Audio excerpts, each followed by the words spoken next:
Ding ding dong. Nous arrivons en gare d'Aix-en-Provence, a dit la voix du train. Oh, mais ça ne prouvait rien. La voix du train raconte souvent n'importe quoi.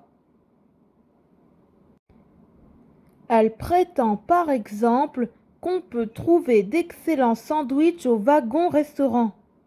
Mais c'est pas vrai, ils sont pas bons. Ça y est, Gertie, on est arrivé, ma belle, a bâillé Gaspard en s'étirant dans son fauteuil. Gaspard, c'est mon humain à moi. Je l'aime trop. Il est gentil, joueur, fidèle. Et quelle propreté! Quand je suis née, il m'a prise dans ses bras et on ne s'est plus quitté depuis, sauf quand il va faire les courses au Monoprix. Aix-en-Provence, 3 minutes d'arrêt, a redit la voix du train.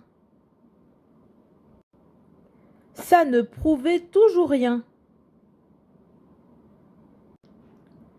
On pouvait très bien être ailleurs. Des trains, il y en a plein, au moins 4. Il y en a un pour Paris, un pour la Provence, et puis un autre pour l'Amérique.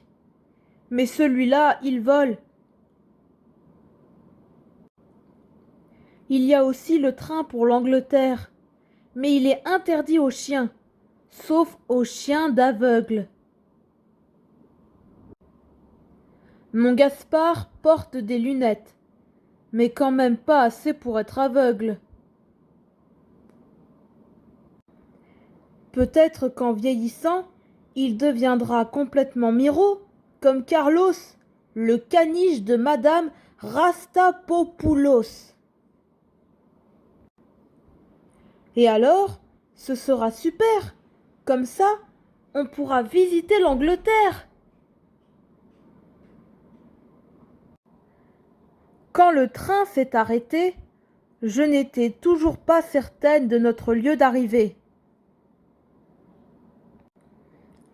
Faut dire que la lune était en panne ce soir-là. Et j'avais beau scruter le paysage à travers la fenêtre, on n'y voyait rien.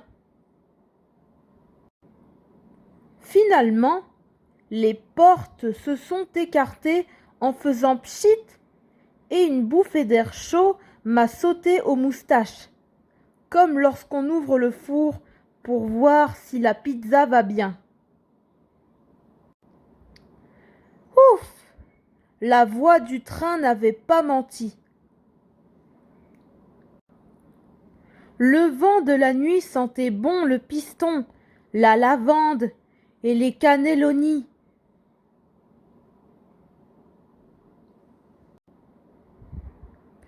Je me suis mise alors à faire de petits bonds d'excitation, exactement comme lorsque j'ai des vers.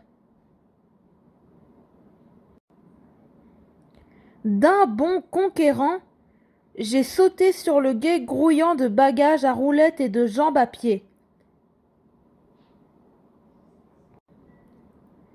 Et, après avoir baptisé le sol d'une goutte de pipi, toute la Provence était à moi. Notre voiture nous attendait sur le parking, sans broncher. Mais dès qu'on s'est assis dedans, elle a démarré comme une fusée pour nous conduire à la maison. Ah, ma chère maison de Provence. J'aurais pu la reconnaître les yeux fermés.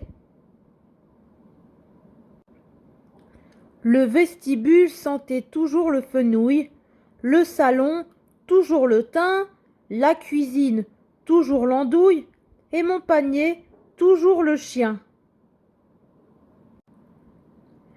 Tandis que Gaspard ouvrait les bagages et les fenêtres, je suis allée m'asseoir sur la terrasse pour renifler les parfums de notre première nuit de vacances.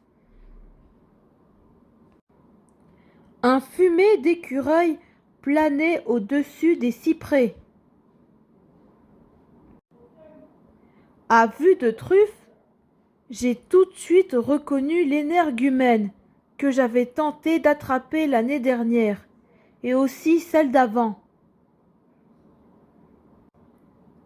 Cet été, promis, j'arriverai à le choper, ou alors je m'appelle plus Gertie. Près des platanes, des effluves de poubelles m'informaient que nos voisins les caboufigues ne s'étaient toujours pas mis au régime. L'odeur de leur chat hantait le potager. Son arôme fétide attestait du fait qu'il avait rôdé ce matin près des courgettes et qu'il avait mangé du saucisson la veille. Bref, tous mes copains étaient là, même ceux que j'aimais pas. J'étais drôlement impatiente de les retrouver.